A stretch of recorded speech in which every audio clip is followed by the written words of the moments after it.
Hello everyone, आज के lecture में हम क्लास 10th का जो सैम्पल क्वेश्चन पेपर है प्रतिदर्श प्रश्न पत्र 2024 का जो यूके बोर्ड का है उसको सॉल्व करेंगे। यूके बोर्ड का जो सैम्पल पेपर है उसको हमें सॉल्व करना है। लेक्चर को ध्यान से देखिए, क्वेश्चन को स्क्रीन पर आप ध्यान से देखते जाना। मैं एक एक क्वेश्चन आपको समझाऊंगा, ठीक है। सैम्पल पेपर का यूके बोर्ड 2024 का जो सैम्पल पेपर है उसका सॉल्यूशन आज के लेक्चर में हम सॉल्व करेंगे, ठीक है। देखिए ध्यान से, क्वेश्चन नंबर 1 है, ये सैंपल पेपर 2024 है यूके बोर्ड का। स्क्रीन पर आप ध्यान से देखते जाए। निम्नलिखित में से अपरिमेय संख्या है, 4 ऑप्शन आपके पास दे रखी है। ऑप्शन नंबर 1 है 22/7, ऑप्शन बी में है पाई यानी सेकंड ऑप्शन में, ऑप्शन थर्ड में है √4 और ऑप्शन 4 में है इनमें से कोई नहीं। देखिए ये 4 ऑप्शन आपके पास है, आपको बताना है कि अपरिमेय संख्या है। अपरिमेय संख्या क्या होती है, ठीक है। तो अपरिमेय संख्या यहाँ पर क्या आएगा, पाई आएगा। अपरिमेय संख्या में क्या लिखना है, पाई। पाई क्या होती है, कि अपरिमेय संख्या होती है, ठीक है।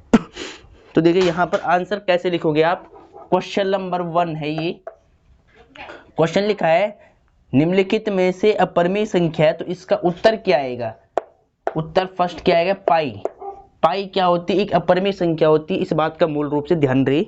तो अब जो क्वेश्चन नंबर 1 है, 1 का बी पार्ट, बी पार्ट में क्या लिखा है, discriminant of quadratic equation 2x² - 4x + 3 = 0, यानी द्विघात समीकरण 2x² - 4x + 3 = 0 का वियुक्त कर ज्ञात करना है डिस्क्रिमिनेंट। तो क्या करोगे, ऑप्शन दे रखी है, पहले आपको लिखना है यहाँ पर, एग्जाम में पहले इनको सॉल्व करना है और फिर जो राइट आंसर होगा वो देना है, ठीक है। देखिए गिवन दिया है एक द्विघात समीकरण आपको दे रखी है 2x² - 4x + 3 = 0, ठीक है। ये एक द्विघात समीकरण है। इस द्विघात समीकरण का विविक्त कर ज्ञात करना है, डिस्क्रिमिनेंट फाइंड करना है, d की वैल्यू निकालनी है। तो d की वैल्यू निकालने का फॉर्मूला आपको पता है कि d = b² - 4ac फॉर्मूला होता है। तो पहले इस द्विघात समीकरण की तुलना करनी पड़ेगी। द्विघात समीकरण का जो मानक रूप होता है, कंपैरिजन जो स्टैंडर्ड फॉर्म होता है, वहां से आपको पहले a b c निकालना पड़ेगा कंपैरिजन से, और फिर आपको क्या निकालनी पड़ेगी, d की वैल्यू, ठीक है। तो यहाँ पर क्या लिखेंगे, ax² bx + c = 0 से तुलना करने पर ऑन कंपैरिजन। तो इतना करने के बाद तुलना करने पर यहाँ से आपको a b c की वैल्यू मिल जाएगी। जो x² का कोफिशिएंट होता है वो a होता है, और जो x का कोफिशिएंट होता है ऑन कंपैरिजन से, यहाँ भी x कट हो जाएगा। b की वैल्यू कितनी आएगी, b की वैल्यू -4 आएगी, और c की वैल्यू कितनी आएगी, 3 आएगी, ठीक है। अब हमसे क्या पूछ रहा है, d की वैल्यू, डिस्क्रिमिनेंट यानी विविक्त कर निकालना है, इसको d बोलते हैं शॉर्ट में। तो देयरफॉर हम यहाँ क्या लिखेंगे, इसीलिए विविक्त कर, ठीक है। विविक्त कर यानी डिस्क्रिमिनेंट, इंग्लिश में क्या बोलते हैं, डिस्क्रिमिनेंट d। अब d का जो फॉर्मूला होता है b² - 4ac होता है। तो वी कैन से डेट जो b की वैल्यू है कितनी है, -4 पुट कर लो यहाँ पर। -4 × a की वैल्यू कितनी है, 2, और c की वैल्यू कितनी है, 3।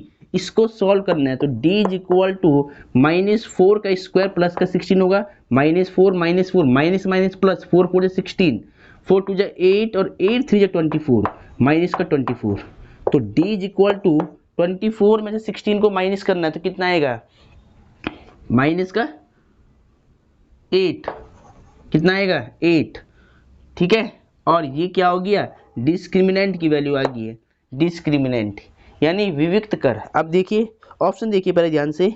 ऑप्शन फर्स्ट में क्या था, 16 था, ऑप्शन सेकंड में था 24, थर्ड में था -8, और 4 में था 3। तो थर्ड वाला जो ऑप्शन है वो एकदम राइट है, -8 इसका आंसर आएगा, ठीक है। ऐसे आपको पहले इसको सॉल्व करना है और फिर आंसर पे टिक लगाना है, ठीक है। तो जल्दी से इसको लिख ले पहले फटाफट, एक एक क्वेश्चन में समझाऊंगा। लेक्चर को बिल्कुल आपको ध्यान से देखना है, तो पहले इसको नोट कर ले फटाफट। तो डियर स्टूडेंट, यहाँ तक आपने लिख दिया होगा। फर्स्ट क्वेश्चन हो गया, सेकंड क्वेश्चन हो गया। सेकंड क्वेश्चन में पहले आपको ऐसे सॉल्यूशन निकालना है और फिर टिक करना है कौन सा आंसर राइट है, डायरेक्ट नहीं बताना है ऐसे, ठीक है। तो इसी क्रम में आगे चलते, देखिए अब ध्यान से देखिए, क्वेश्चन नंबर फर्स्ट का है डी पार्ट।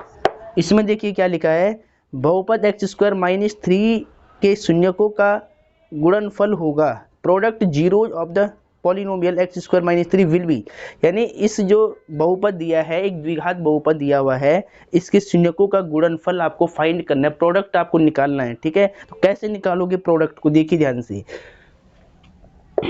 सबसे पहले तो यहाँ लिख ले, दिया है गिवन, क्या दिया हुआ है, एक बहुपद दिया है, कितना दिया हुआ है, एक्स स्क्वायर माइनस में 3 है। अब हमें क्या निकालना है, गुणनफल ज्ञात करना है, शून्यकों का गुणनफल। ठीक है, जीरोज, प्रोडक्ट ऑफ जीरोज। तो देखिए सबसे पहले क्या करोगे, इस बहुपद का एक नाम रख दो, P of X, variable X में लिखा गया है, तो P of X is equal to x square minus में 3 हो जाएगा। तो यहाँ से देखिए आपको पहले ए बी सी की वैल्यू निकालनी है। ठीक है, A B C on comparison से। तो इस चीज़ को मैं क्या लिख सकता हूँ, देखिए ध्यान से, एक्स स्क्वायर के साथ में कोई नंबर नहीं है तो 1x स्क्वायर मान लो इसको, x वाला टर्म नहीं है तो 0x, ठीक है 0x मान लो, और जो अचर पद होता है लास्ट में कांस्टेंट टर्म होती है वो 3 है तो माइनस का 3। ठीक है, अब ax स्क्वायर bx प्लस सी से तुलना करने पर ये होता है द्विघात बहुपद का मानक रूप।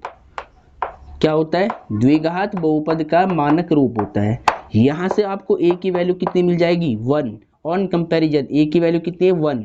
b के सामने क्या लिखा है, x से x कट हो जाएगा तो b की वैल्यू 0, b की वैल्यू 0, c की वैल्यू माइनस का 3 हो जाएगा। ठीक है, तो हमें निकालना क्या था, प्रोडक्ट ऑफ जीरोज निकालना था, गुणनफल ज्ञात करना है शून्यकों का। ठीक है, तो फॉर्मूला आपको पता है कि शून्यकों का गुणनफल कितना होता है, प्रोडक्ट ऑफ जीरोज क्या होता है, शून्यकों का गुणनफल। तो इसको हम लिखते हैं alpha into beta is equal to C by A होता है। अल्फा की वैल्यू आपने निकाली है, अल्फा आपने नहीं निकाला है, इसको आपको सेम रखना है। आपको सी अपॉन ए की वैल्यू चाहिए, सी की वैल्यू कितनी है, माइनस का 3, और ए की वैल्यू कितनी है, 1। अल्फा इंटू बीटा, 1 को 3 से डिवाइड कर लो, it means that is equal to -3। यानी प्रोडक्ट कितना आएगा, प्रोडक्ट ऑफ जीरोज -3 आएगा। ठीक है, ऑप्शन चेक कर लो एक बार। ऑप्शन फर्स्ट में 0 है, सेकंड में √3 है, और थर्ड में 3 है, फोर्थ में -3 है। तो हमारा आंसर क्या है, माइनस का 3। तो जो 4 ऑप्शन होगा वो राइट होगा एकदम।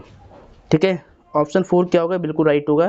तो यहाँ पर आप टिक कर ले कि अतः सही विकल्प, जो सही विकल्प है, यानी जो सही ऑप्शन है वो कौन सा वाला है, फोर्थ वाला है। ठीक है, फोर्थ वाला, -3। ठीक है, तो ये आपका इसका सॉल्यूशन हो गया है, इसको पहले नोट कर ले। क्वेश्चन नंबर 1 का डी पार्ट हो गया है। अब ई पार्ट देखिए ध्यान से, इसमें क्या पूछ रहा है, क्वेश्चन को देखिए पहले एक बार आप देखिए। इसमें पूछ रहा है distance of point 2 - 4 from x axis is, यानी बिंदु 2, -4 की एक्स अक्ष से दूरी है। ठीक है, बिंदु 2, -4 की एक्स अक्ष से दूरी है, और बिंदु दिया हुआ है। देखो इसको तो आपको वैसे समझना है रफली, एक बिंदु है, पॉइंट गिवन है कि 2, -4 है। अगर देखिए निर्देशांक ज्यामिति अगर हम बनाए यहाँ पर, तो नीचे क्या होता है, y डैश, ऊपर y, इधर क्या होता है, x डैश, राइट में x पॉजिटिव होता है। पॉइंट देखिए 0 तक, मान लो यहाँ कहीं पर 0 है, ये 1, ये 2, ये 3, ये 4, ऊपर 1 2 3 4, नीचे -1 -2 -3 -4, -1 -2 -3 -4। अब देखिए पॉइंट क्या है, ये है 2, -4। प्लॉट कर लो ग्राफ पे, तो x की वैल्यू क्या है 2, और y की वैल्यू कितनी है -4, नीचे नेगेटिव आएगा ये, तो यानी इसके सामने और इसके सामने ये पॉइंट कहीं पर यहाँ पड़ रहा है। ठीक है, यहाँ पर डॉट कर लेना ऐसे करके, ये 2 के सामने जा रहा है, यहाँ 2 और y यहाँ पर -4 है। अब इसने क्या पूछा है, distance between distance of point 2, from x axis, यानी इस बिंदु 2, -4 की एक्स अक्ष से दूरी आपको ज्ञात करनी है। तो देखिए एक्स अक्ष ये वाला है, एक्स पे कितना चला है पॉइंट 1 2 यानी 2 यूनिट चला है। देखो यहाँ पर आ रहा ना ये पॉइंट, तो यहाँ पर चला है 2 यूनिट चला है। तो आपको कुछ नहीं करना, जो बिंदु पहले वाला लिखा होता है एक्स की दूरी होती है, और जो बाद में लिखा होता है ये होती है वाई की दूरी। तो यहाँ पर क्या आंसर आएगा, आंसर में आपको लिखना है 2। क्या लिखना है 2, एक्स की वैल्यू क्या है 2 है। ठीक है, चलो अगर वाई की पूछता तो वाई पे हम क्या लिखते, -4 लिखते। ठीक है, तो यहाँ पर आपको क्या लिखना है, ऑप्शन नंबर कौन सा था ये, ऑप्शन नंबर है ये 3rd। ठीक है, तीसरा भाग है इसमें, तो ये आपको लिखना है 3rd ऑप्शन इज राइट। ठीक है, और इसमें 2 लिखना है। फिर इसके बाद क्या लिखा है कि समांतर श्रेणी 4, 10, 16, 22 का 7वां पद होगा। ठीक है, एपी गिवन है 4, 10, 16 और 22 विल बी। देखिए ध्यान से, एक एपी दिया हुआ है, समांतर श्रेणी दिया हुआ है, इसका 7वां पद पूछ रहा है। A7 की वैल्यू आपको फाइंड आउट करनी है, A7 की वैल्यू आपको निकालनी है। ठीक है, देखिए ये है F में ध्यान से देखिए, 7th term of AP 4, 10, 16, 22 and so on will be, यानी समांतर श्रेणी 4, 10, 16, 22 का 7वां पद होगा। देखिए लिखो यहाँ पर सबसे पहले दी गई AP, जो दी गई AP है आपके पास, उसको पहले ध्यान से समझ ले। एक AP दिया है 4, 10, 16, 22 एंड सो ऑन का क्वेश्चन कहता है 7वां पद, क्वेश्चन कहता है 7वां पद ज्ञात करो। 7वां पद होगा, 7वां पद आपको निकालना है। ठीक है, तो 7वें पद को कैसे निकालोगे, सबसे पहले एक AP दे रखी है, इस AP को आप यहाँ लिख ले। एक AP आपको दिया है, यहाँ सॉल्यूशन में लिखता हूँ मैं, AP जो दिया AP such that 4, 10, 16, 22 and so on. 7वां पद पूछ रहा है। ठीक है, तो सबसे पहले प्रथम पद निकालेंगे और सार्व अंतर निकालेंगे और फिर निकालेंगे 7वां पद। ये होता है फर्स्ट पद, ये सेकंड, ये थर्ड, ये 4।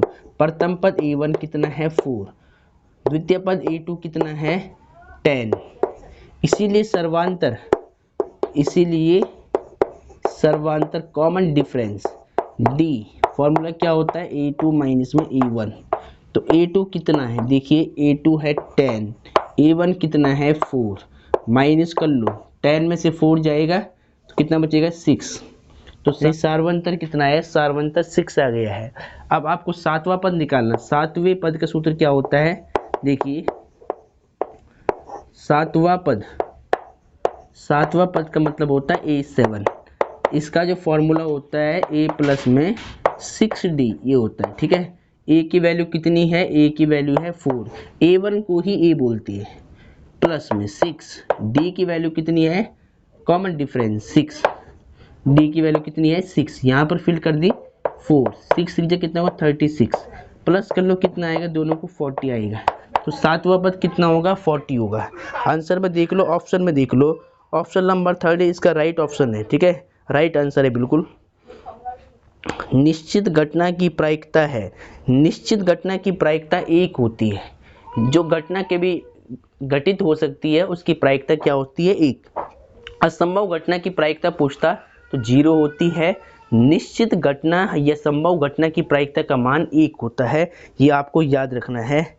तो जो जी ऑप्शन है, जो इसका जी पार्ट है फर्स्ट क्वेश्चन का, कि निश्चित घटना की प्रायिकता है वो कितनी होती है 1 होती है। तो आंसर में आपको लिखना है जो निश्चित घटना है, निश्चित घटना की प्रायिकता ये कितनी होती है 1 होती है।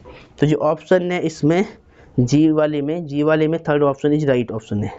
अब देखिए question number H, question number first का H पार्ट। ठीक है, जी पार्ट हो गया, अब एच को देखिए, इसी प्रकार से भी क्वेश्चन हमें सॉल्व करने, एक एक क्वेश्चन बिल्कुल इंपॉर्टेंट क्वेश्चन है, पेपर का सीक्वेंस बिल्कुल ऐसे ही रहेगा, ऐसे ही क्वेश्चन आएंगे घुमाई फिराई के, ठीक है। देखिए ध्यान से, दिए गए चित्र में डी समांतर है BC और AD upon DB equal to 2/3, यदि EC इक्वल टू 6 सेंटीमीटर हो तो AE का मान होगा, यानी AE का मान ज्ञात करना है। देखिए क्वेश्चन नंबर फर्स्ट का ये H पार्ट है, इसमें दिया क्या है सबसे पहले वो लिखते हैं। क्वेश्चन में दिया हुआ है कि त्रिभुज दिया है एक तो ABC, तो सबसे पहले एक डायग्राम बनाओ आप, राइट, एक जो ट्रायंगल है पहले उसे बना दो, ठीक है। ट्रायंगल बना दिया मैंने। अब इसके नेम क्या दिए, ABC, और यहाँ पर एक लाइन है DE, कौन सी लाइन है, DE, ठीक है। अब गिवन वैल्यू क्या है पहले उसको लिखते हैं। ट्रायंगल ABC में हमें क्या दिया हुआ है, ट्रायंगल ABC में इसमें दिया हुआ है कि जो ये साइड है DE और BC पैरेलल साइड है, आपस में समांतर है, यानी जो DE साइड है वो पैरेलल है BC के। और साथ ही हमें क्या दिया है कि जो AD अपॉन DB की वैल्यू क्या है, 2/3 है, ठीक है। और एक बात और दे रही कि EC की वैल्यू आपको दी है इसमें 6 सेंटीमीटर। तो फाइंड द वैल्यू ऑफ ए की वैल्यू आपको ज्ञात करनी है, इसकी वैल्यू आपको निकालनी है, ठीक है। इन वैल्यू को यहाँ पर भी फिल कर लो पहले। AD की वैल्यू कितनी है 2 और DB की कितनी है 3 और CE की कितनी है 6, तो यहाँ पे रख लो पहले। AD कितना हो गया 2, ठीक है, और DB कितना हो गया 3, तो यहाँ पर 3, और CE कितना हो गया 6, तो यहाँ पर 6। और हमें क्या निकालना है, AE की लेंथ बताने कितनी होगी, तो ये मान लो x, थोड़ी देर के लिए इसको मान लो x होगा ये, ठीक है। चलो या तो x हटा दो, बस यही मान लो कि AE लिखा है पूरा ही, ठीक है। इसकी वैल्यू हमें निकालनी है, हमें वैल्यू फाइंड करनी है AE की, क्वेश्चन मार्क, ठीक है। अब यहाँ क्या लिखेंगे, सिंस ट्रायंगल ABC, त्रिभुज ABC में DE भुजा समांतर है BC के, जो DE भुजा है ये समांतर है BC के, इसीलिए हम क्या बोल सकते हैं, थेल्स प्रमेय से। ट्रायंगल के अंदर जब दो भुजाएं समांतर हो जाती है तो वहां पर क्या यूज करते हैं, थेल्स प्रमेय, ठीक है। तो अब देखिए थेल्स प्रमेय क्या बोलती है, पहले लिख लो आप यहाँ पर, इसीलिए थेल्स प्रमेय से, किससे, थेल्स प्रमेय से, इसमें क्या होता है, देखिए अगर ये साइड आपस में पैरेलल है, समांतर है इसके, तो ये अनुपात अपॉन में ये अनुपात आता है और AE अपॉन में EC आता है। तो यानी यहाँ पर क्या लिखेंगे, AD अपॉन में DB और AE अपॉन में EC, AE अपॉन में EC, ठीक है। AD अपॉन में DB की वैल्यू गिवन है, पूरे की वैल्यू 2/3, तो इसको हटा के रख लो 2/3। और AE कितना है, A हमें निकालना है, इसको तो आप सेम रख ले।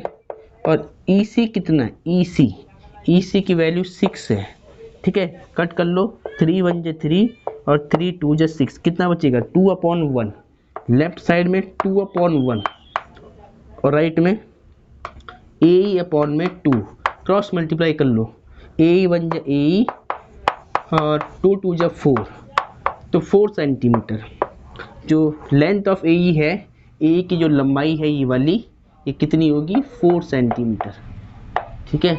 ऑप्शन चेक कर लो, ऑप्शन तो इसमें नहीं दिए हुए है, ऑप्शन वैसे इसमें है, ऑप्शन है इसका सेकंड वाला राइट, सेकंड वाला ऑप्शन क्या होगा, राइट। तो यहाँ लिखना सेकंड ऑप्शन इज करेक्ट। कौन सा वाला है, सेकंड ऑप्शन यानी 4। आंसर क्या है, जो सेकंड ऑप्शन में आंसर 4 दिया है वो बिल्कुल राइट आंसर है। पहले आपको सॉल्व करना है और फिर लिखना है, ठीक है। चलो अब ये हो गया, अब इसको नोट कर ले पहले। क्वेश्चन नंबर 2 को एक बार ध्यान से देखिए दोबारा, कि 7 सेंटीमीटर ऊंचाई तथा 10 सेंटीमीटर आधार व्यास के बेलन का आयतन ज्ञात करिए। Find the volume of a cylinder having height 7 centimetre and base diameter is 10 centimetre, ठीक है। तो अब देखिए इसको सॉल्व करते कैसे करोगे, क्वेश्चन नंबर 2 इंपॉर्टेंट है, ऐसे क्वेश्चनों कुछ घुमाए फिरा के दे देगा, ऐसे ही सॉल्व करनी है। देखिए सबसे पहले क्या करोगे, इसमें एक सिलेंडर है आपके पास, सिलेंडर मतलब बेलन, एक सिलेंडर है, ऐसे कुछ क्वेश्चन को पहले ध्यान से देखिए। एक सिलेंड्रिकल शेप है, एक सिलेंडर है, ठीक है। अब इस सिलेंडर का आपको क्या गिवन है उसको ध्यान से देखिए। पहले क्वेश्चन में दिया हुआ है कि find the volume of a cylinder having height 7 centimetre and base diameter is 10 centimetre. देखो इस सिलेंडर की जो हाइट है, ऊंचाई है, बेलन की जो ऊंचाई है वो कितनी है, 7 सेंटीमीटर। और जो बेस का डायमीटर है, डायमीटर मतलब बेस वाला पार्ट होता है, ये वाला नीचे वाला पार्ट को बेस बोलते हैं। तो इसका जो डायमीटर गिवन है यहाँ से यहाँ तक, डायमीटर कितना है, डायमीटर है इसमें 10 सेंटीमीटर। डायमीटर से हम रेडियस निकाल देंगे और फिर इसका वॉल्यूम निकाल देंगे, ठीक है। तो अब देखिए आपको यहाँ पे लिखना कैसे है। क्वेश्चन नंबर 2 का सॉल्यूशन है। सबसे पहले लिखोगे दिया है, हिंदी वाले क्या लिखेंगे, दिया है, और इंग्लिश वाले गिवन। तो क्या दिया हुआ है, बेलन की ऊंचाई, बेलन की ऊंचाई कितनी है, ऊंचाई यानी h की वैल्यू कितनी दे रखी है, 7 सेंटीमीटर। और बेलन का व्यास, बेलन का व्यास को बोलते हैं डायमीटर d, और इसको d से रिप्रेजेंट करते हैं। d की वैल्यू कितनी है, 10 सेंटीमीटर। इसीलिए हम यहाँ से क्या निकाल सकते हैं, बेलन की त्रिज्या, व्यास से हम क्या निकाल सकते हैं, त्रिज्या निकाल सकते हैं। इसीलिए बेलन की त्रिज्या r बराबर कितनी होगी, व्यास बटे 2 यानी d/2। डायमीटर का हाफ क्या होती है, रेडियस होती है। 10/2 कट कर लो 2 से, 2 5 जा 10, this imply that d = 5 centimetre. r ये r है, ठीक है, r = 5 सेंटीमीटर। यानी रेडियस कितनी आई है हमारी, जो हमारी रेडियस आई है वो आई है 5 सेंटीमीटर। डायमीटर का जो हाफ है वो रेडियस होती है। तो r की वैल्यू 5 सेंटीमीटर आ गया है। अब वॉल्यूम फाइंड करना है, आयतन निकालना है इस बेलन का। तो यहाँ क्या लिखेंगे, इसीलिए देयरफॉर बेलन का आयतन, इसीलिए बेलन का आयतन। तो वॉल्यूम ऑफ सिलेंडर क्या होगा, πr²h। फॉर्मूला आपको याद होना चाहिए, πr²h। पाई की वैल्यू 22/7। रेडियस कितनी है, सिलेंडर की रेडियस अभी निकाली है 5, स्क्वायर चल रहा है ऊपर। हाइट कितनी है सिलेंडर की, ऊंचाई 7 है, 7 से 7 कट हो गया, 22 7, 5 का स्क्वायर 25, 25 के इंटू करो 22 से, तो 22 पंजे 110 की 0 हंसी लगाई 11, 22 दूनी 44 में 11 जोड़ लो आप, कितना होगा 55। 44 में कितना जोड़ दिया, 11, ठीक है, 55। तो यानी 550 सेंटीमीटर क्यूब, जो वॉल्यूम की यूनिट होती है क्यूबिक यूनिट होती है, ठीक है, क्यूब में लेते हैं वॉल्यूम को। तो 550 सेंटीमीटर क्यूब, ठीक है। तो ये आ गया आयतन बेलन का। क्वेश्चन नंबर 2 सॉल्व हो गया है। क्वेश्चन नंबर 3 को ध्यान से देखिए, ठीक है, ये आपने नोट कर लिया होगा, ऑप्शन इसमें नहीं है, ये आपको ऐसे ही सॉल्व करना है डायरेक्ट। तो इसको बिल्कुल सही से नोट कर ले, एक एक क्वेश्चन को बिल्कुल सही से नोट करना है, ठीक है। चलो इसी क्रम में आगे चलते हैं और जो सैंपल पेपर का क्वेश्चन नंबर 3 है इसको सॉल्व करते हैं। क्वेश्चन नंबर 3 को ध्यान से देखिए कि क्या दिया है, tan a = 3/5 हो तो cos a का मान ज्ञात करो। If tan a = 3/5 find cos a, ठीक है। तो यहाँ लिख लो, सबसे पहले दिया है, क्या दिया हुआ है, tan a की वैल्यू, tan a कितना है 3/5, cos a का मान ज्ञात कीजिए। cos a की वैल्यू आपको निकालनी है, ठीक है। तो सबसे पहले क्या करोगे, आपको दिया है tan a = 3/5। tan का फॉर्मूला आपको याद होना चाहिए। देखिए मैंने कहा था कि लाल बट्टे कक्का वाली जो ट्रिक है इसको याद कर लो, ठीक है। तो फर्स्ट वाला रेशियो होता है साइन थीटा, सेकंड वाला cos theta, tan theta, cot, sec, cosec. तो हमारे पास है tan का फॉर्मूला होता है L/A, लंब बटे आधार, ठीक है। तो यहाँ लिख ले आप लंब बटे आधार, शॉर्ट में लिख सकते हैं, ठीक है। जहाँ पर लंब का मान मिल गया 3 और आधार का मान मिल गया 5, वहीं आपको क्या बना देना है, समकोण त्रिभुज। क्या बनाना है, राइट एंगल ट्राइंगल। ये एंगल 90 होता है, यहाँ ए मान लो, यहाँ बी मान लो, यहाँ सी मान लो, ठीक है। लंब कितना होगा 3, तो एंगल ए के लिए लंब कितना है, ये वाला BC 3 है। आधार कितना है 5, कर्ण निकाल लो पहले पाइथागोरस लगा करके। त्रिभुज ABC में, त्रिभुज ABC में बाय पाइथागोरस थ्योरम, यानी पाइथागोरस प्रमेय से, बाय PGT, इंग्लिश में क्या बोलेंगे, बाय PGT, पाइथागोरस थ्योरम, और हिंदी वाले पाइथागोरस प्रमेय से, पाइथागोरस प्रमेय से। तो पाइथागोरस का जो सूत्र होता है, कर्ण का स्क्वायर इक्वल होता है आधार का स्क्वायर प्लस लंब का स्क्वायर, ये फॉर्मूला होता है, ठीक है। तो कर्ण क्या होगा, 90 के सामने वाली भुजा AC कर्ण, AC का स्क्वायर, आधार क्या होगा नीचे वाला AB, और लंब क्या होगा BC, BC का स्क्वायर। AC कितना है ये हमें निकालना पड़ेगा पहले। AB कितना है, AB है 5, तो 5 का स्क्वायर। BC कितना है 3, तो यहाँ 3 का स्क्वायर बन जाएगा।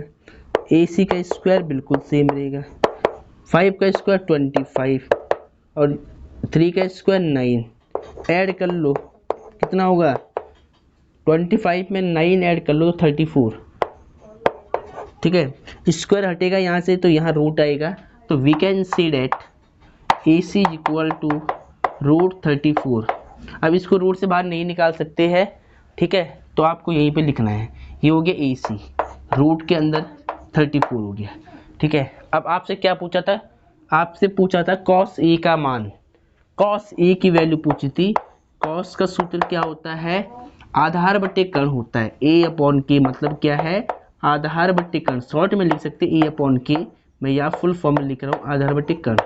आधार कितना होगा, एंगल A के लिए आधार ये पास वाली भुजा 5, कर्ण क्या होगा ये 90 के सामने वाला, ठीक है, तो यानी रूट में 34। तो ये आंसर आपका आ चुका है, ठीक है। ऐसे आपको इसको सॉल्व करना था। क्वेश्चन नंबर 3 का सॉल्यूशन है ये, इसको ध्यान से नोट कर ले। चलो ये क्वेश्चन भी सॉल्व कर लिया होगा आपने।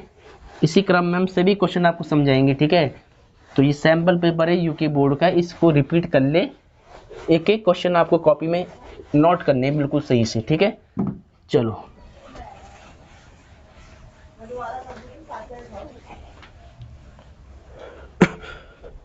आगे देखिए, क्वेश्चन नंबर 4 है, find the number of terms of the AP 7, 13, 19 and so on 205। समांतर श्रेणी 7, 13, 19 एंड सॉन 205 में पदों की संख्या ज्ञात कीजिए।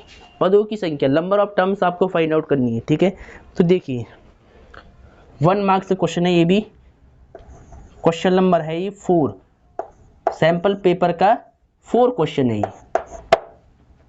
इसमें देखिए एक AP आपको दिया गया है, समांतर श्रेणी को शॉर्ट में क्या बोलते हैं, AP 7, 13, 19 एंड सॉन 205 पदों की संख्या ज्ञात करो। नंबर ऑफ टर्म्स आपको फाइंड आउट करनी है, कितने इसमें नंबर होंगी, नंबर कितनी होंगी, पद कितनी होंगी। तो देखिए सबसे पहले क्या करोगे, जो अगर पद लास्ट में लिखा जाता है वो होता है L की वैल्यू, अंतिम पद लास्ट टर्म बोलते हैं इसको, AN भी बोल सकते हैं, ठीक है। यहाँ से सबसे पहले A निकालेंगे, D निकालेंगे और फिर N के सूत्र से N निकाल देंगे, AN के सूत्र से N निकाल देंगे, ठीक है। तो देखिए ये मैंने लिख दिया पहले यहाँ पर। अब सबसे पहले यहाँ से प्रथम पद निकाल लो आप A1, A1 कितना होगा 7, द्वितीय पद है A2 13, इसीलिए सर्वांतर निकालोगे पहले D, ठीक है, सर्वांतर A2 माइनस में A1, A2 कितना है 13 और A1 7, 13 में से 7 घटाओ तो 6 बचेगा। अब देखिए जो वैल्यू लास्ट में दी जाती है उसको अंतिम पद बोलते हैं, यानी nवा पद क्या होता है, AN होता है। AN की वैल्यू क्या होती है, जो लास्ट में लिखी होती है एनसॉन के बाद जो यहाँ पे लिखा है कुछ, वो होता है अंतिम पद और इसको बोलते हैं AN, ठीक है, nवा पद भी बोल सकते हैं आप। तो चूंकि nवें पद का मान क्या है, an बराबर अंतिम पद an बराबर 205 है। an का सूत्र होता है a plus n minus 1 into D is equal to 205। ठीक है, a की वैल्यू कितनी है 7, a1 को ही a बोलते हैं। n का मान आपको निकालना है, पदों की संख्या ज्ञात करनी, नंबर ऑफ टर्म्स फाइंड करनी है। d कितना है 6 है, 205। ठीक है, अब देखिए n माइनस 1 इंटू में 6, इसको सेम रख लो, 205 उधर जाएगा 7 तो माइनस का 7 हो जाएगा, तो n माइनस 1 इंटू में 6 माइनस कर लो, कितना होगा 15 में से 7 जाएगा तो 8 बचेगा, और यहाँ पे 9 का 9 और 1, ठीक है 198 हो जाएगा। अब देखिए 6 से ये नंबर कट रहा होगा, 6 1 जा 6, 6 3 जा 18 और 1 कैरी होगा तो फिर 6 3 जा 18 हो जाएगा। ठीक है, 6 1 जा 6, 6 3 जा 18, यहाँ से 1 कैरी 18 हो गया, फिर 6 3 जा 18, तो n minus 1 is equal to यहाँ क्या बचेगा, n माइनस 1 की 1 से इंटू करो n माइनस 1, और यहाँ कितना बचेगा 33। ठीक है, अब n इज इक्वल टू 33 से माइनस 1 उधर जाएगा प्लस 1, तो n की वैल्यू कितनी आएगी 34। तो पदों की संख्या कितनी होगी, इस AP में कितने पद होंगे 34 पद होंगे। ठीक है, नंबर ऑफ टर्म्स कितने होंगे 34। क्वेश्चन नंबर 4 को ध्यान से देखिए कि 3825 को अभाज्य गुणनखंडों के गुणनफल के रूप में व्यक्त करो, यानी express 3825 as a product of its prime factor. Prime factor के रूप में आपको इसको लिखना है। ठीक है, कैसे लिखोगे, अभाज्य गुणनखंडों के रूप में लिखना है। क्वेश्चन नंबर 5 ऐसा एक नंबर का सवाल आता ही आता है। ठीक है, 1 मार्क्स में ऐसा क्वेश्चन बिल्कुल पूछा जाएगा आपसे, कोई भी नंबर वो दे सकते हैं, ऐसे आपको निकालना है। प्राइम फैक्टर क्या होता है, अभाज्य गुणनखंड क्या होता है वो देखिए।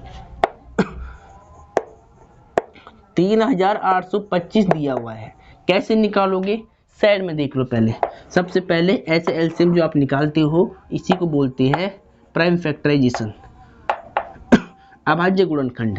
ठीक है, लास्ट में 5 है तो ये 3 से हो सकता है। देखिए 3 1 जा 3 और 3 2 जा 6, तो यहाँ कितना बचेगा, देखिए 3 1 जा 3 और 3 2 जा 6, यहाँ से 2 बच गया तो 22 हो गया, 3 7 जा 21, 1 कैरी, और 3 5 जा 15। ठीक है, अब दोबारा 5 से होगा, देखिए मतलब दोबारा 3 से होगा ये। एक बार देखिए, इसको मैं दोबारा कर लेता हूँ यहाँ पर।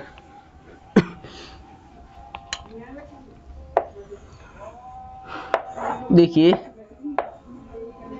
3825 का आपको प्राइम फैक्टर निकालने अभाज्य गुणनखंड के रूप में लिखना है। तो कैसे निकालोगे, देखिए सबसे पहले 2 से नहीं होगा। अब देखिए विषम संख्या, तो विषम संख्या में से विषम संख्या से ही होती है, तो पहले 3 से देखो इसको, 3 कम 3, 3 दूनी 6, बचा 2 22, तो 3 7 21, बचा 1 तो हो गए 15, तो 3 5 15। ठीक है, अब दोबारा 3 से होगा, तो 3 चौक 12, 3 दूनी 6, बचेगा 1 तो 15 होगा, तो 3 5 15। ठीक है, अब 5 से होगा, 5 8 40, 2 बचेगा तो 5 5 25। अब 5 से होगा, 5 कम 5 और 3 बचेगा तो 5 7 35, अब 17 कम 17, ये हो गया। ठीक है, तो इस नंबर के जो आपने फैक्टर निकाले हैं, प्राइम फैक्टर निकाले हैं, वो कितना निकाला है आपने 3 इंटू 3 इंटू 5 इंटू 5 इंटू 17। इस नंबर को चाहो तो आप ये भी लिख सकते हैं, 3 यहाँ पर 2 टाइम में तो 3 का स्क्वायर, 5 2 टाइम में तो 5 का स्क्वायर इंटू में 17, ये आंसर हो गया।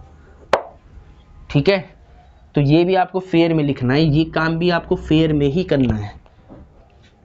क्वेश्चन नंबर 6 को ध्यान से देखिए कि एक द्विघात बहुपद ज्ञात कीजिए जिसके शून्यकों की योग तथा गुणनफल क्रमशः 0 व √5 है। ठीक है, find the quadratic polynomial sum and product of its zeros are 0 and √5 respectively. ठीक है, एक द्विघात बहुपद आपको ज्ञात करना है, शून्यकों का योगफल गिवन है और गुणनफल गिवन है, दोनों चीज़ आपको दे रखी है, यानी अल्फा इंटू बीटा और अल्फा प्लस बीटा का मान दिया है, बहुपद आपको फाइंड करना है। ठीक है, तो अब देखिए कैसे करोगे। सबसे पहले क्वेश्चन नंबर 6 का सॉल्यूशन है, यहाँ आपको लिखना है, दिया है क्या, दिया हुआ है शून्यकों का योग। योग क्या होता है, अल्फा प्लस बीटा, इसका मान 0 है। अब शून्यकों का गुणनफल अल्फा इंटू बीटा, इसकी वैल्यू √5 है। तो पूछ क्या रहा है, बहुपद, इसीलिए आपको पता है कि द्विघात बहुपद क्या होता है। अगर शून्यकों का योगफल और गुणनफल आपको दिया हो और बहुपद पूछ रहा हो तो इसको निकालने का फॉर्मूला होता है द्विघात बहुपद p of x equal to x square minus alpha plus beta into X plus alpha into beta.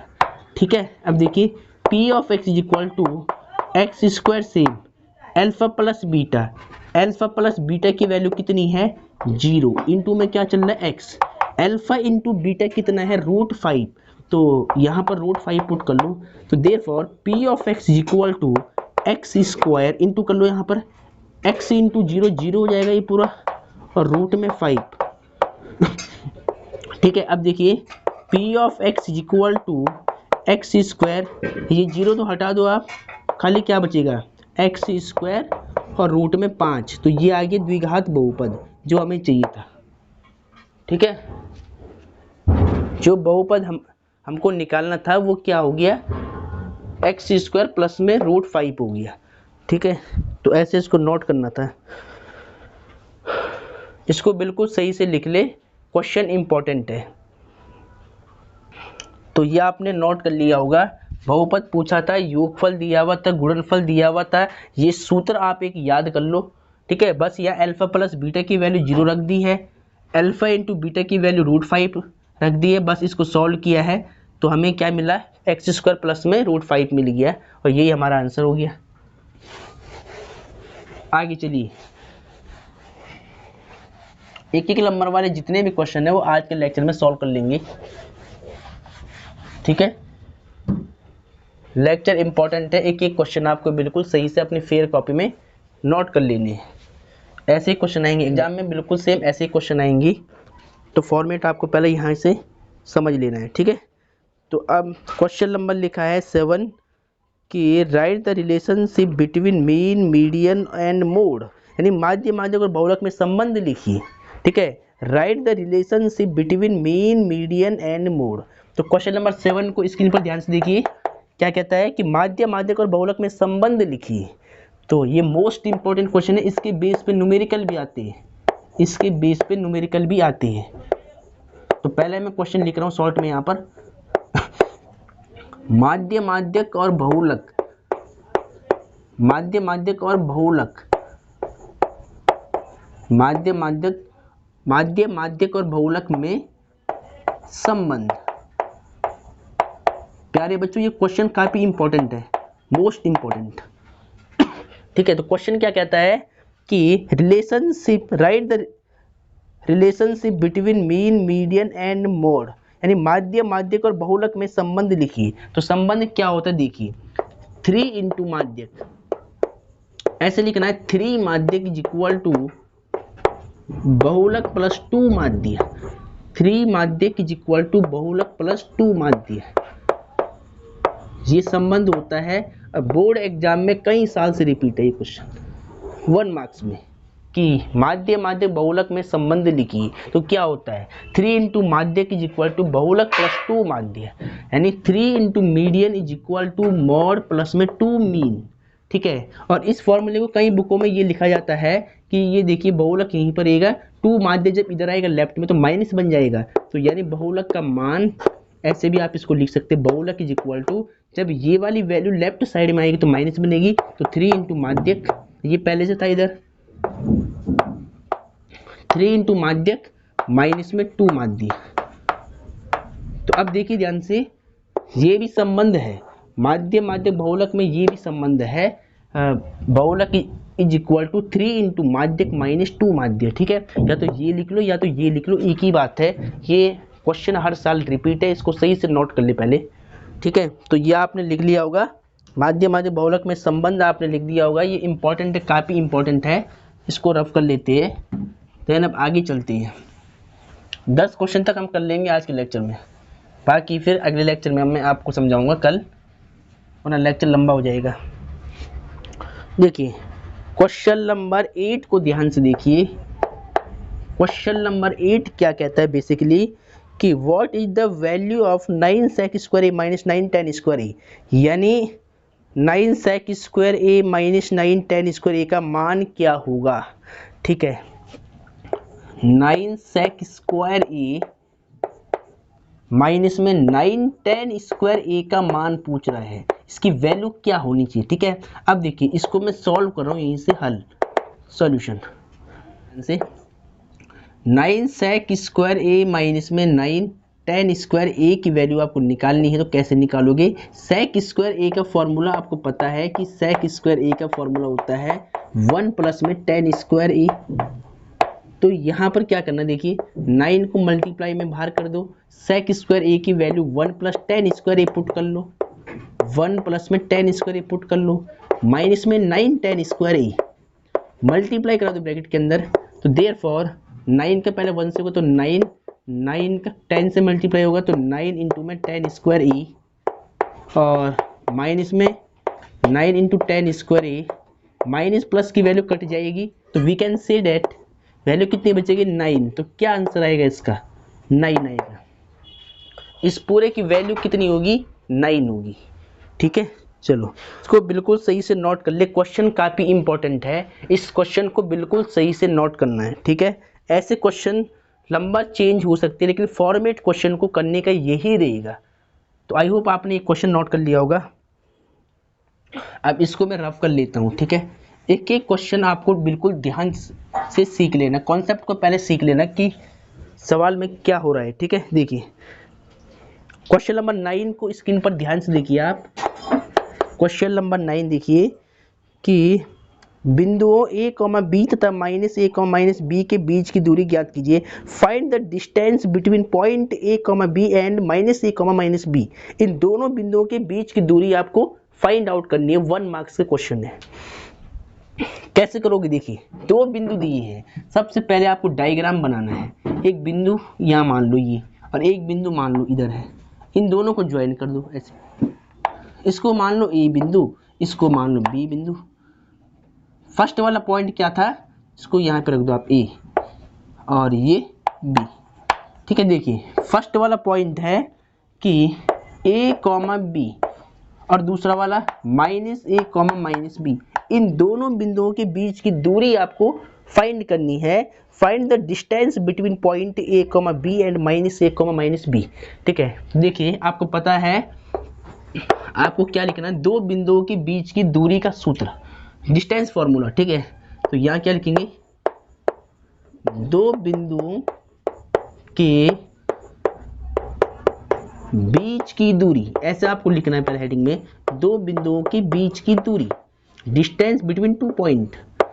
ठीक है, 2 बिंदुओं के बीच की दूरी। 2 बिंदु हमारे पास कौन कौन से हैं, एक a एक b है, a और b के बीच की दूरी आपको निकालनी है। तो क्या करोगे, जिस बिंदु को आपने a माना है उसकी तुलना करनी है x1 y1 से, यानी इसको x1 मानना है, इसको y1, इसको x2, इसको y2।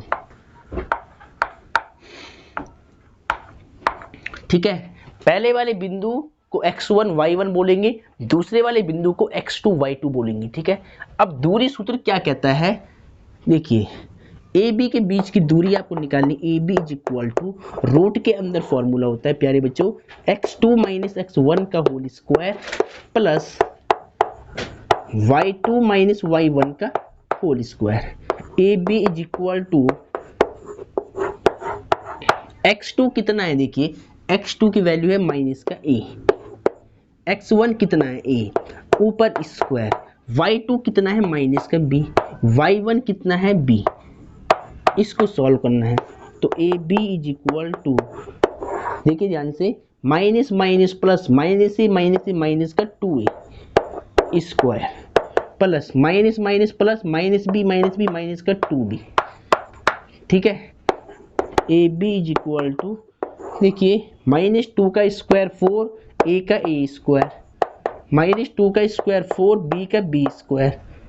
तो A B is equal to, दोनों में 4 कॉमन है, 4 कॉमन निकाल लो, a square plus b square. 4 का वर्गमूल कितना होता है, जब 4 रूट से बाहर आएगा तो 2 बन जाएगा, रूट में क्या बचेगा ए स्क्वायर प्लस बी स्क्वायर, और मात्रक लिखना है आपको। इंग्लिश वाले लिखेंगे यूनिट और हिंदी वाले मात्रक। तो ये दूरी आएगी आपके पास दो बिंदुओं के बीच की, ठीक है। तो क्वेश्चन नंबर ये भी आपका सॉल्व हो गया है। तो 1 मार्क्स वाले सारे क्वेश्चन मैं आज आपको समझा लूँगा, जितने भी क्वेश्चन है इस एक्सरसाइज के अंदर और इस सैम्पल पेपर में। इस सैम्पल पेपर में 1 मार्क्स के जितने भी क्वेश्चन है वो हमें आज के लेक्चर में सॉल्व करना है। और नेक्स्ट लेक्चर में हम क्या करेंगे, जो 2 मार्क्स वाले क्वेश्चन है इस सैम्पल पेपर को आपको अपनी फेयर कॉपी में नोट कर लेना है, ढंग से बिल्कुल सही से लिख करके। तो इसके बाद हम देखते हैं क्वेश्चन नंबर 10। क्या देखते हैं, क्वेश्चन नंबर 10 देखते हैं, ठीक है।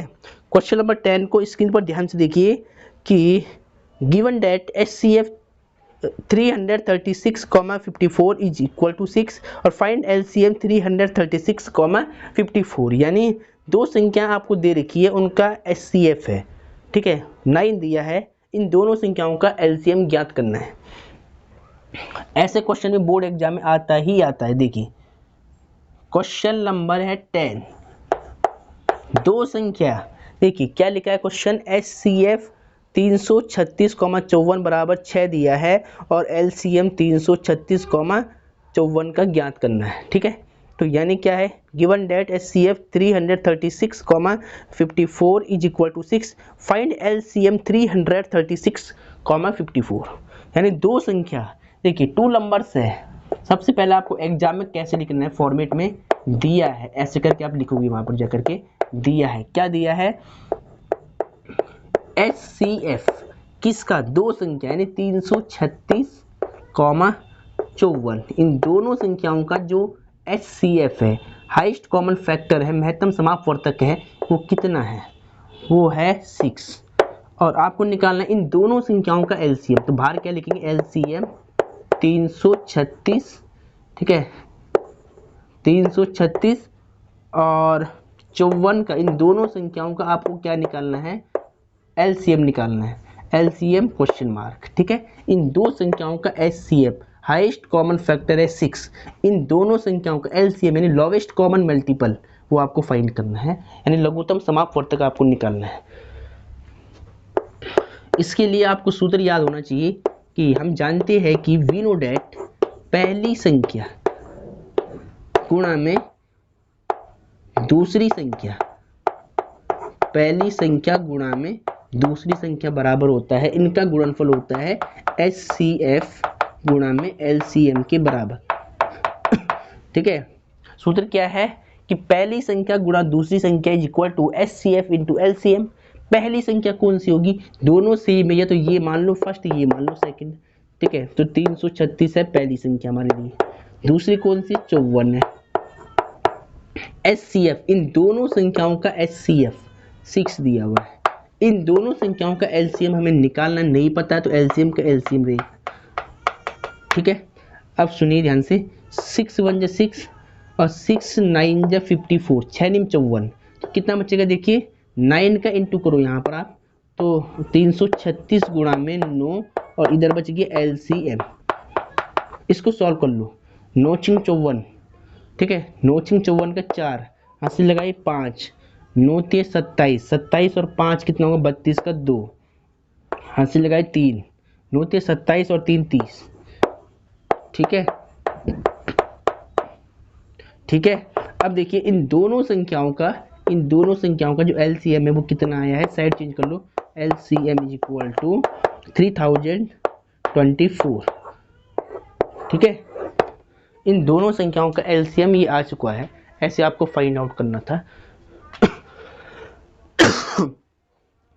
ठीक है। इन दोनों संख्याओं का LCM ये आ चुका है, ऐसे आपको फाइंड आउट करना था। फॉर्मेट मैंने आपको बता दिया है, क्वेश्चन भले चेंज हो जाए, ठीक है, नंबर यहाँ पर कुछ भी दे, ऐसे सवाल में आपको एक या तो LCM दे के रखेगा या तो HCF दे के रखेगा, दोनों में से किसी एक की वैल्यू पूछ लेगा, ऐसे ही आपको सॉल्व करना है, ठीक है। इसको नोट कर ली पहले।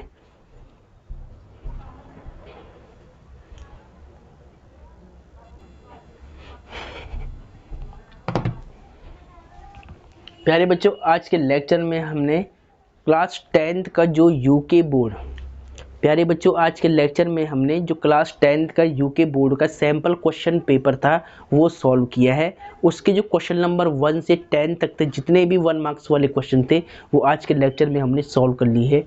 कल के लेक्चर में आपको जो 2 मार्क्स वाले जितने भी क्वेश्चन है सैम्पल पेपर यूके बोर्ड 2024 का, वहाँ से हम सारे क्वेश्चन आपको समझाएंगे और फिर इसके बाद हम जो 3 मार्क्स है 5 मार्क्स है वो सारे क्वेश्चन आपको समझाएंगे। आज के लेक्चर में आपको क्या करना है, 1 मार्क्स वाले जितने भी क्वेश्चन हैं ये अपनी फेयर कॉपी में नोट करना है, एक ही क्वेश्चन, ठीक है। तो आज के लेक्चर को बेसिकली मैं यहीं पर समाप्त करता हूं। अगर वीडियो आपको अच्छी लगती है तो वीडियो को लाइक और चैनल को सब्सक्राइब जरूर कीजिएगा।